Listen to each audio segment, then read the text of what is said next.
Hi students, how are you. बेटा हम surface chemistry पढ़ रहे हैं और लास्ट टॉपिक हमने जो पढ़ा था वो क्या था हमने स्टार्ट कर दिया था एक्चुअल में इलेक्ट्रो ओस्मोसिस। तो आज हम पढ़ेंगे इलेक्ट्रो ओस्मोसिस। इलेक्ट्रो ओस्मोसिस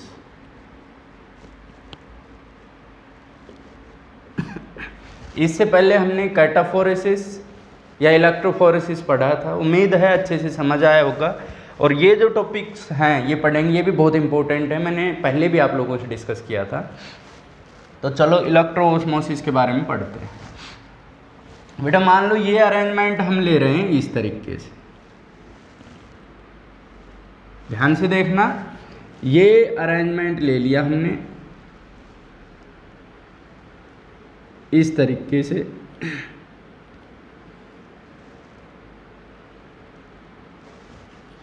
ये क्या है, एसपीएम है। एसपीएम दोनों तरफ लिया है हमने, एसपीएम। और इसके बीच में जो हमने ये लिया है ये कोलॉइडल सॉल्यूशन ले लिया हमने। तो जो कोलॉइडल सॉल्यूशन है उसमें डिस्पर्स फेज है और डिस्पर्सन मीडियम है। कोलॉइडल पार्टिकल्स हैं ये। और इस तरीके से हमने क्या कर दिया ये अरेंजमेंट कि इसमें भी लिक्विड है, इधर भी लिक्विड है। और हमने क्या कर दिया, दोनों तरफ इलेक्ट्रोड्स अरेंज कर दिए। तो एक तरफ एनोड है और एक तरफ क्या है, कैथोड। एक तरफ पॉजिटिव पार्ट है और दूसरी तरफ नेगेटिव पार्ट है। अब आप देखिएगा कि ये एसपीएम है, यहाँ पर ये है एसपीएम। जब हम इलेक्ट्रिसिटी पास करेंगे तो एक तरफ पॉजिटिव पार्ट है और दूसरी तरफ नेगेटिव पार्ट है। जब इलेक्ट्रिक फील्ड हमने अप्लाई किया है तो देखो हुआ क्या है, क्योंकि डिस्पर्सन मीडियम पे भी चार्ज है तो ये चार्ज है, ये क्या करेगा, अपोजिटली चार्ज जो इलेक्ट्रोड है उसकी तरफ मूव करेगा। मान लो इसका अपोजिटली चार्ज इलेक्ट्रोड ये है तो डिस्पर्सन मीडियम के तो पार्टिकल इधर चले जाएंगे। तो जो चार्ज मान लो इस पे है ये अपोजिट की तरफ, जो कोलॉइडल पार्टिकल्स हैं उन पे भी चार्ज होता है। और ये कोलॉइडल पार्टिकल्स क्या करेंगे, ये भी मूव करेंगे अपोजिटली चार्ज इलेक्ट्रोड। मान लो ये इलेक्ट्रोड है इनके अपोजिट चार्ज की, तो ये भी चाहेंगे कि मूव कर जाएं उस तरफ, लेकिन ये एसपीएम है बेटा। और हमने पढ़ा है कि एसपीएम में से डिस्पर्सन मीडियम के पार्टिकल तो मूव कर सकते हैं लेकिन डिस्पर्स फेज के नहीं कर सकते। तो ये जो कोलॉइडल पार्टिकल्स हैं इनका साइज इतना बड़ा है कि ये इनके अंदर से पास नहीं हो सकते। हमने देखा था कि फिल्टर पेपर में से तो कोलॉइडल पार्टिकल पास हो सकते हैं लेकिन एसपीएम में से पास नहीं हो सकते। तो ये पार्टिकल्स यहाँ की इसके नज़दीक जाके यहाँ की यहाँ रह जाएंगे। इसको हम कहते हैं इलेक्ट्रो ओस्मोसिस। क्या समझे आप इससे? इससे हम ये समझे हैं कि ये एक ऐसा प्रोसेस है जिसमें डिस्पर्सन मीडियम के पार्टिकल तो इलेक्ट्रिक फील्ड के अंडर मूव कर सकते हैं लेकिन डिस्पर्स फील्ड मतलब कोलॉइडल पार्टिकल्स मूव नहीं कर सकते। तो how can we define the electro osmosis? Electro osmosis is the process, is the phenomenon in which particles of dispersion medium are allowed to move under the electric field, but particles of dispersed phase means colloidal particles are not allowed to move. आ गया होगा समझ में कि इसमें simple सा ये है कि एसपीएम लगा दिया, इलेक्ट्रिक फील्ड अप्लाई कर दिया। जो डिस्पर्सन मीडियम के पार्टिकल्स हैं वो तो आसानी से मूव कर सकते हैं लेकिन जो कोलॉइडल पार्टिकल है, डिस्पर्स्ड फेज पार्टिकल्स हैं, वो मूव नहीं कर सकते। इस प्रोसेस को हम क्या कहते हैं, इलेक्ट्रो ओस्मोसिस। ये इतना इम्पोर्टेंट नहीं था, इससे ज़्यादा इम्पोर्टेंट आया है कोएगुलेशन। कोएगुलेशन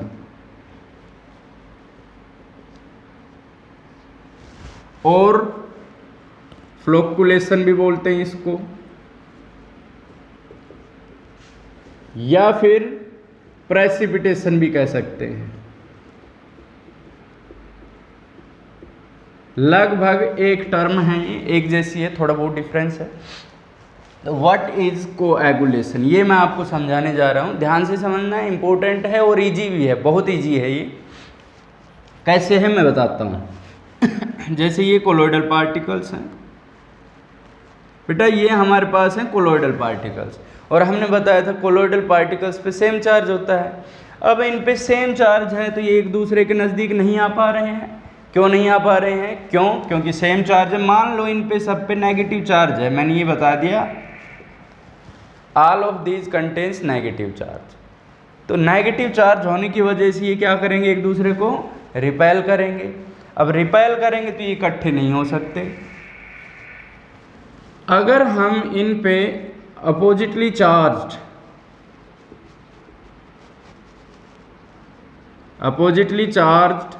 इलेक्ट्रोलाइट इसमें ऐड करते हैं तो क्या होगा, वो इसको न्यूट्रलाइज कर देगा। मतलब नेगेटिव चार्ज है, हम ऐसा इलेक्ट्रोलाइट डालें जिस पे पॉजिटिव चार्ज हो तो वो पॉजिटिव नेगेटिव को क्या कर देगा, न्यूट्रलाइज कर देगा। अब ये न्यूट्रलाइज होने के बाद चार्ज फिनिश हो गया, एक दूसरे के पास आ सकते हैं, नज़दीक आ सकते हैं। तो इस तरीके से इन पार्टिकल्स का इकट्ठा हो जाना, ये पार्टिकल्स क्या हो गए, इकट्ठे हो गए, बड़े पार्टिकल्स में कन्वर्ट हो गए, इसको हम क्या बोलेंगे, कोएगुलेशन। तो मैं आपको समझाता हूँ डिफाइन कैसे करना है हमें।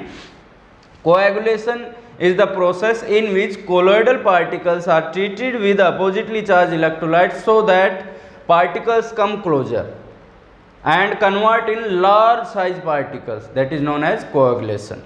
या हम कह सकते हैं aggregation of colloidal particles when oppositely charged electrolyte is added। Simple language में हम इसको कह सकते हैं।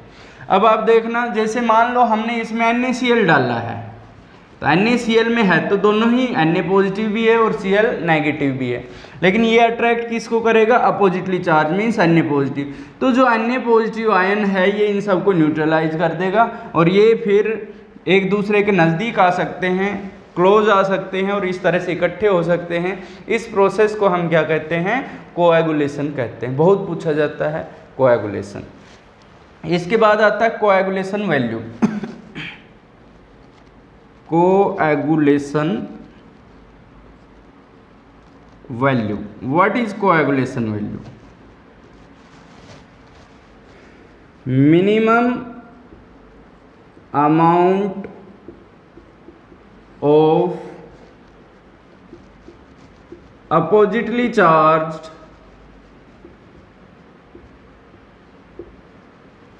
इलेक्ट्रोलाइट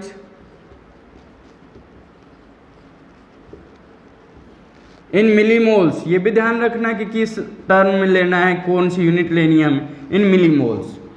तो minimum amount of oppositely charge electrolyte in millimoles that must be added to 1 liter colloidal sol so that complete coagulation takes place। अब ये मैं आपको समझाता हूँ, इसको नोट करना। मान लो हमारे पास ये कोलोइडल सोल है कोई,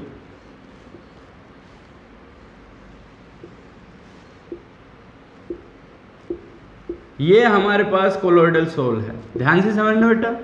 तो ये कोलोइडल पार्टिकल्स होंगे इसमें, जब कोलोइडल पार्टिकल्स होंगे तो ये एक दूसरे को रिपेल कर रहे हैं, सेम चार्ज की वजह से ये पार्टिकल एक दूसरे को रिपेल कर रहे हैं, तो स्टेबल है, नीचे नहीं आ रहे हैं, ये सेटल डाउन नहीं हो रहे हैं। जब हम इसमें अपोजिटली चार्ज इलेक्ट्रोलाइट डाल देंगे तो ये क्या करेंगे, न्यूट्रलाइज हो जाएंगे। मान लो इसमें हमने 4 मिलीमोल्स डाला है और इसमें डाला हमने 7 मिलीमोल्स। ये डालने के बाद ये कंप्लीट कोएगुलेशन हो रहा है, मतलब कोएगुलेट हो गए, इकट्ठा हो गए, नीचे इस तरह से सेटल डाउन हो गए। फिर ये इसमें भी तो कोएगुलेशन वैल्यू किसकी ज़्यादा हुई, इसकी। क्यों? क्योंकि ये 7 मिलीमोल्स डाला है हमने, ये 4 मिलीमोल्स डाला है। जितना ज़्यादा डालेंगे उतनी ही ज़्यादा क्या हो जाएगी, वैल्यू। तो कितना हमें इलेक्ट्रोलाइट अपोजिटली चार्ज इलेक्ट्रोलाइट डालना पड़ा ताकि कोएगुलेशन हो जाए, वो उसकी कोएगुलेशन वैल्यू होगी। मान लो 4 मिलीमोल्स डाला तो उसकी कोएगुलेशन 4 मिलीमोल्स हो गई कोएगुलेशन वैल्यू। 7 डाला तो 7 हो गई। ज़्यादा किसकी हुई? जो ज़्यादा अमाउंट में डाला। लेकिन अब देखना पावर की बात करें, कोएगुलेशन पावर, अगर मैं यहाँ पर कोएगुलेशन पावर का जिक्र करता हूँ, कोएगुलेशन पावर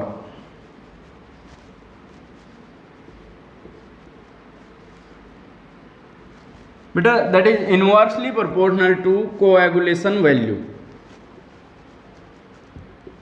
कोएगुलेशन वैल्यू वजह क्या है? पावर का इनवर्स है वैल्यू। भाई मान लो इसको न्यूट्रलाइज करने के लिए, इसको सेटल डाउन करने के लिए, इसकी कोएगुलेशन करने के लिए हमने 4 मिलीमोल्स डाला, इसके लिए हमें 7 डालना पड़ा। मतलब इसने 4 मिलीमोल ने ही कोएगुलेशन कर दी और इसको 7 डालना पड़ा, मतलब इसकी पावर कम थी तभी तो ज़्यादा डालना पड़ा। तो हम क्या कहेंगे? जिसकी कोएगुलेशन वैल्यू क्या होगी? ज़्यादा होगी, उसकी पावर कम हो जाएगी। जिसकी वैल्यू कम होगी उसकी पावर ज़्यादा। देखो हमने 4 डाला, ये 7 डाला। 4 वाले की ताकत ज़्यादा थी, पावर ज़्यादा थी कि 4 मिलीमोल्स में ही कोएगुलेशन कर दी, तो हम कह देंगे इसकी पावर ज़्यादा है। ध्यान रखिएगा इस चीज़ का। तो ये कोएगुलेशन पावर हो गई। अब हम baत करते हैं, एक रूल आया था, एक साइंटिस्ट ने रूल दिया था, हार्डी-स्कुल्स रूल। Hardy-schools rule. इसने बेटा 2 चीज़ें बताई थी। पहली तो ये बताई थी कि electrolyte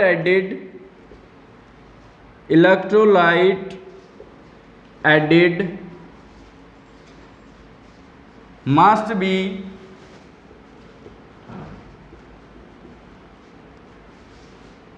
oppositely charged।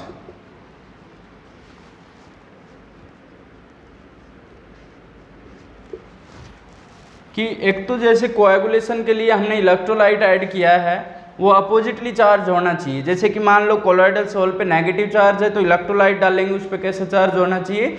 Positive charge. Means it must be oppositely charged.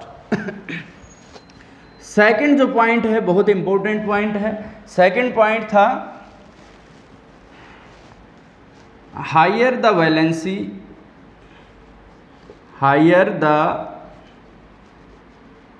Valency of electrolyte, या हम उसके आयन की कह सकते हैं, more will be coagulation power. More will be coagulation power. मतलब जितनी ज़्यादा वैलेंसी होगी उतनी ही कोएगुलेशन पावर ज़्यादा होगी। इसका एग्जाम्पल मैं आपको समझा रहा हूँ, बता रहा हूँ। जैसे कि मान लो हमारे पास, एग्जाम्पल दे रहा हूँ बेटा, अच्छे से समझ आ जाएगा। जैसे AH2S3 है, हमने आपको एक टेबल लिखवाई थी और इसमें बताया था हमने कि जो मेटल सल्फाइड होते हैं उन पे नेगेटिव चार्ज होता है। तो कहने का मतलब ये जो कोलॉइडल पार्टिकल्स हैं इन पे कैसा चार्ज है? नेगेटिव चार्ज है बेटा जी। तो इनकी कोएगुलेशन के लिए जो हमें इलेक्ट्रोलाइट डालना है वो कैसा होना चाहिए? पॉजिटिवली चार्ज, अपोजिटली चार्ज होना चाहिए।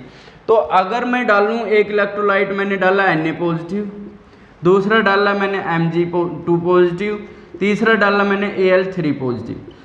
कंपटीशन के अंदर या CBSE के अंदर बहुत ज़्यादा पूछा जाता है, बार बार कहने की ज़रूरत ना पड़े, इस चीज़ को बड़े ध्यान से समझें कि इस पे इसने कहा है जितनी ज़्यादा वैलेंसी होगी, मतलब जितना ज़्यादा चार्ज होगा उतना ही ज़्यादा इफेक्टिव होगा। नेगेटिव के लिए कौन इफेक्टिव होगा? पॉजिटिव। तो मैं आपको बता दूं कि Na पॉजिटिव कम इफेक्टिव होगा, Mg पॉजिटिव ज़्यादा और Al3 पॉजिटिव और ज़्यादा हो जाएगा।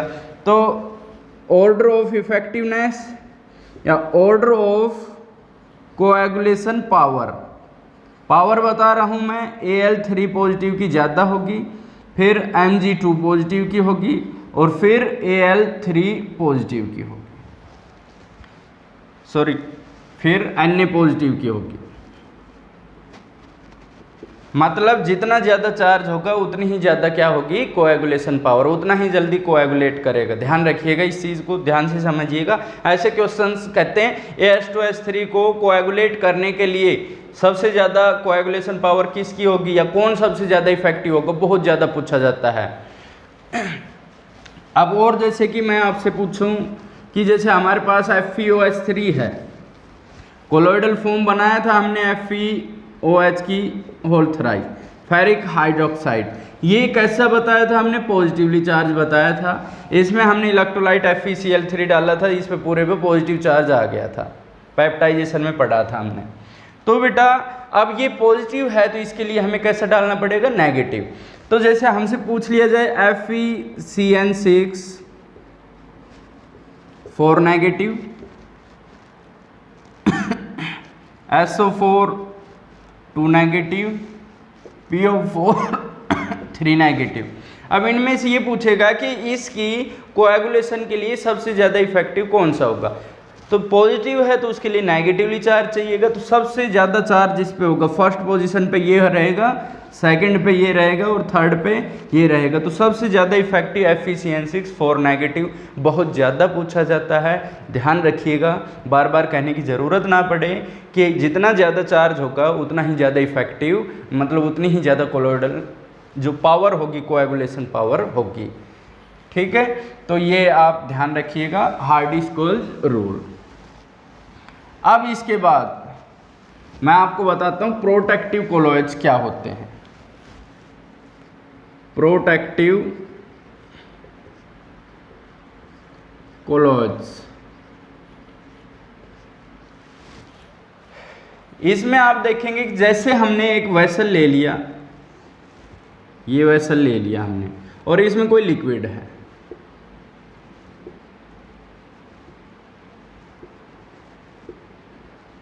और इसके अंदर हमने लायोफोबिक कोलोइड डाल दिया है। हमने डाला lyophobic colloid, lyophobic colloid. Lyophobic मैंने आपको पहले भी समझाया था, इट्स लिक्विड हेटिंग, मतलब लिक्विड को हेट करता है। जब हम इसको डालेंगे इसके अंदर तो ये कंप्लीटली डिजोल्व नहीं होगा, और जब ये डिजोल्व नहीं होगा तो ये नीचे क्या हो जाएगा, सेटल डाउन हो जाएगा। कोई भी चीज़ जैसे गोल्ड है, गोल्ड का पार्टिकल है ये कोलोइडल पार्टिकल, जब इसको डालेंगे तो ये नीचे क्या हो जाएगा, सेटल डाउन हो जाएगा। तो इसको सेटल डाउन हम नहीं चाहते कि ये सेटल डाउन हो, हम इसको इसमें डिजोल्व करना चाहते हैं। तो कैसे होगा, हम इसमें लायोफिलिक कोलोइड डाल देंगे। लायोफिलिक का मतलब क्या है, जो लिक्विड लविंग हो। वो जब हम इसमें डालेंगे तो वो उसके चारों तरफ एक लेयर बना लेगा इस तरीके से। तो लायोफिलिक तो लिक्विड लविंग है, वो इसमें डिजोल्व हो जाएंगे और इसको इस तरह से मतलब चारों तरफ एक लेयर बना लेंगे कि इसको भी नीचे सेटल डाउन नहीं होने देंगे। इसको नीचे सेटल डाउन होने से रोक लिया, मीन्स प्रोटेक्ट कर लिया। तो ये जो कोलोइड्स हैं, जो लायोफिलिक कोलोइड्स हैं, इनको हम क्या बोलते हैं, प्रोटेक्टिव कोलोइड्स। ध्यान से समझना, लायोफोबिक कोलोइड लिया हमने, लिक्विड के अंदर डाला, because it is insoluble so it will settle down, but we want to prevent this particle, so we add lyophilic colloid and this lyophilic colloid make a layer around this and it prevents the settlement of this particle। इसका मतलब इन particles ने, lyophilic colloids ने layer बना के और इसको नीचे जाने से रोक लिया, प्रोटेक्ट कर लिया। तो इस तरह के कोलोइड्स को हम क्या बोलेंगे, प्रोटेक्टिव कोलोइड्स। तो लायोफिलिक कोलोइड्स को ही हम प्रोटेक्टिव कोलोइड्स कहते हैं। तो यहाँ से एक चीज़ निकल के आती है, gold number. What is gold number? अब गोल्ड नंबर क्या होता है, minimum amount of protective colloid, protective colloid कि कितना कम से कम प्रोटेक्टिव कोलोइड डाला जाए। मीन्स प्रोटेक्टिव कोलोइड को हम लायोफिलिक कोलोइड्स भी कह सकते हैं, लायोफिलिक कोलोइड। हम कह रहे हैं minimum amount of protective colloid in milligram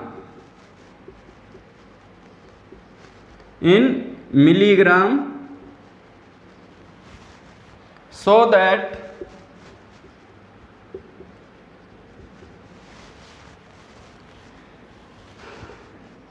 no coagulation of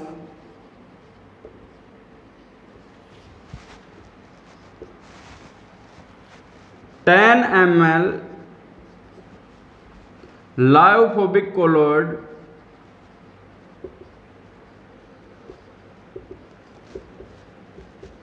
takes place when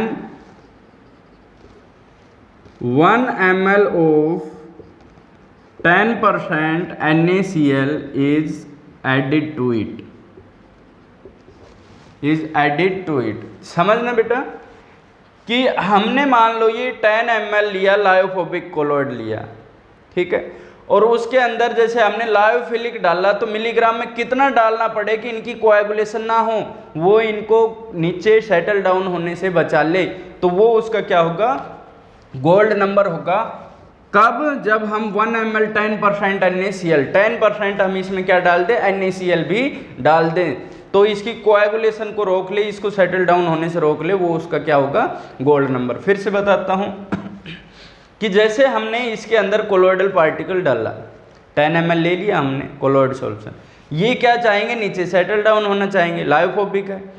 इसको सेटल डाउन होने के लिए हमने, इससे बचाने के लिए हमने कितना लायोफिलिक डाला कि इसके चारों तरफ लेयर बना ले और ये नीचे सेटल ना हो, उस अमाउंट को हम क्या कहेंगे, उसका गोल्ड नंबर कहेंगे। गोल्ड नंबर का न्यूमेरिकल आ जाता है कभी कभार, तो क्या पूछा जाता है, गोल्ड नंबर को कैसे सोल्व किया जाता है। आसान सा एक फॉर्मूला बताता हूं मैं, how can we calculate gold number. Gold number के न्यूमेरिकल में आपको जो दिया जाएगा उसमें आप लिखोगे अमाउंट ऑफ कोलॉइड कह सकते हैं या गोल्ड इन मिलीग्राम। मिलीग्राम में कितना हमने कोलॉइड लिया है, volume of colloidal sol in ml, millilitre में लेना है, इनटू में 10। मैंने कहा था 10 ml सॉल्यूशन है, आप समझ, हमें तो 10 ml पे निकालना है, चाहे यहाँ 100 है 500 है, लेकिन हमें पता कितने पे करना है, 10 पे। जैसे हम परसेंटेज निकालने, तो जब हमें परसेंटेज निकालनी होती है तो उस केस में हम 100 लेते हैं, लेकिन गोल्ड नंबर हमेशा 10 ml में निकालना होता है, तो मल्टीप्लाई किससे करेंगे, 10 ml से। अब गोल्ड नंबर जो है वो प्रोटेक्टिव कोलॉइड की जो पावर है उसका इन्वर्स होगा, पावर ऑफ प्रोटेक्टिव कोलॉइड। जो प्रोटेक्टिव कोलॉइड है उसकी जो पावर है उसका अपोजिट होगा, इनवर्स होगा gold number. Means higher the value of gold number lesser will be the power. Means हमें दो इलेक्ट्रोलाइट है और उनका गोल्ड नंबर दे दिया, जो लायोफिलिक कोलॉइड हैं, किसी का दे दिया हमने 4 और किसी का दे दिया हमने 7, तो हम क्या कहेंगे, जिसका गोल्ड नंबर 7 है उसकी पावर कम है, जिसका गोल्ड नंबर 4 है उसकी पावर ज़्यादा है। तो ये टॉपिक था किस पे, गोल्ड नंबर पे था, जो कि आपको पढ़ना है। अब हम आपको ले चलते हैं next topic, that is emulsion.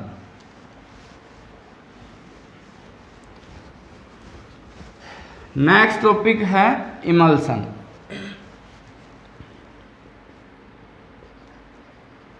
ये भी इंपॉर्टेंट टॉपिक है। इमल्सन क्या है, इमल्सन क्या है, liquid dissolved in liquid, liquid dissolved in liquid means it is a solution of 2 immiscible liquid, immiscible liquid. Emulsion हमने एक टेबल लिखवाई थी आपको, उस टेबल में हमने आपको बताया भी था कि what is emulsion, liquid dissolved in liquid. हमने इसका एग्जांपल भी दिया था जैसे मिल्क। तो हम इसको प्रिपेयर कैसे करते हैं, प्रिपरेशन ऑफ एमल्सन। एमल्सन की प्रिपरेशन कैसे करते हैं हम दो इमिसिबल लिक्विड को लेते हैं, अच्छे से सेक करते हैं, बहुत अच्छे से, ठीक है। अच्छे से सेक करने के बाद वो सॉल्यूशन बन जाता है, एमल्सन बोलते हैं। लेकिन वो बेटा क्या स्टेबल नहीं होता। क्यों नहीं होता स्टेबल? क्योंकि लिक्विड इमिसिबल है, फिर से पार्टिकल सेपरेट होना शुरू कर देंगे। जैसे हमने वाटर लिया और ऑयल लिया, टू लिक्विड्स हैं, इमिसिबल भी हैं। हमने वाटर और ऑयल को लेके एक वेसल में और अच्छे से सेक किया, डिजोल्व हो गए, रखेंगे, फिर से सेपरेट हो जाएंगे, तो वो स्टेबल नहीं है। तो उसको स्टेबल बनाने के लिए हम उसमें कुछ सब्सटेंस ऐड करते हैं और उसको क्या बोलते हैं हम? एमल्सिफायर या एमल्सिफाइंग एजेंट। तो यहाँ पर मैं लिख रहा हूँ एमल्सिफायर और एमल्सिफाइंग एजेंट, एमल्सिफाइंग एजेंट। तो इसमें आप क्या लिखोगे? एमल्सिफायर या emulsifying agents are those substances which are used to make the emulsion stable, जिनको यूज किया जाता है किस लिए? एमल्सन को स्टेबल बनाने के लिए। जैसे कि हमने इसके अंदर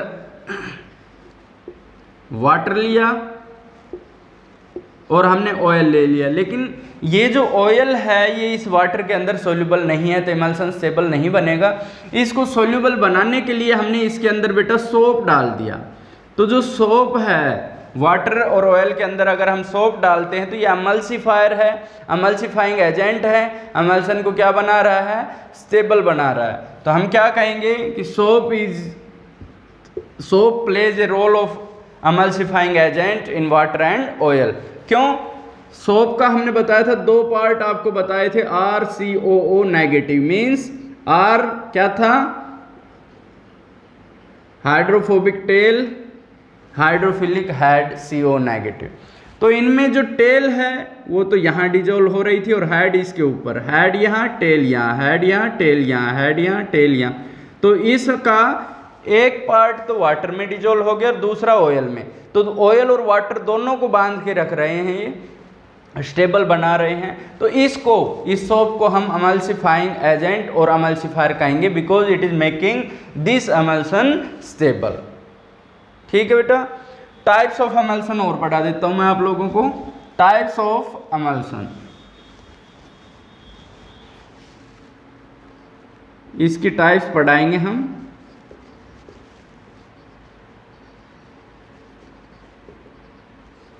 दो तरह का होता है बेटा। पहला है ऑयल इन वाटर, इसको ऑयल इन वाटर इस तरह से रिप्रेजेंट करते हैं। और दूसरा है water in oil, water in oil, इसको हम लिखेंगे इस तरीके से, वाटर इन ऑयल। अब इन दोनों में डिफरेंस क्या है? देखने में तो टर्म एक जैसी लग रही है, water in oil, oil in water. तो ऑयल इन वाटर का मतलब है ऑयल तो सोल्यूट है, डिस्पर्स्ड फेज है, वाटर क्या है? डिस्पर्सन मीडियम है। तो इसको हम क्या लिख देंगे कि इसमें ऑयल सोल्यूट है, means dispersed phase, dispersed phase. Water ज्यादा अमाउंट में है, सॉल्वेंट का काम कर रहा है, इन वाटर मीन्स वाटर के अंदर। तो इसको हम क्या कहेंगे? Water is dispersion medium. ये हो गया डिस्पर्सन मीडियम। इसी तरीके से हम वहां चले, water in oil means water को डाला गया है ऑयल के अंदर, ऑयल यहां पर सॉल्वेंट का काम करेगा, वाटर सोल्यूट का। मीन्स यहां मैं लिख देता हूं वाटर क्या है? Dispersed phase.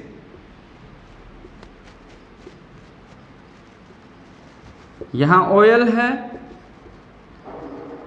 Dispersion medium. ये चीजें हैं हमारे पास। तो बेटा ऑयल इन वाटर मतलब ऑयल के अमाउंट कम है, वाटर के अमाउंट ज्यादा है। Water in oil means water कम है, ऑयल ज्यादा है। इसका जो एग्जाम्पल, कई बार एग्जाम्पल पूछ लिए जाते हैं, तो एग्जाम्पल यहां पर मैं लिख देता हूं milk, vanishing cream, vanishing cream. ये चीजें मैं आपको बता देता हूं एग्जाम में पूछी जाती है, बहुत पूछी जाती है, मिल्क एंड वैनिशिंग क्रीम। अब इसका एग्जाम्पल है cod liver oil, butter. These are the examples of water and oil. तो बेटा आज जो हमने पढ़ाए हैं टॉपिक्स, ये वाकई में बहुत इंपॉर्टेंट टॉपिक्स हैं, इनको आपको स्टडी करना है, अच्छे से पढ़ना है। वैसे 1-2 लेक्चर में यूनिट फिनिश हो जाएगी, फिर हम इसके कंपटीशन में आने वाले जो क्वेश्चंस होते हैं उनको सॉल्व करेंगे। थैंक यू, जय हिंद।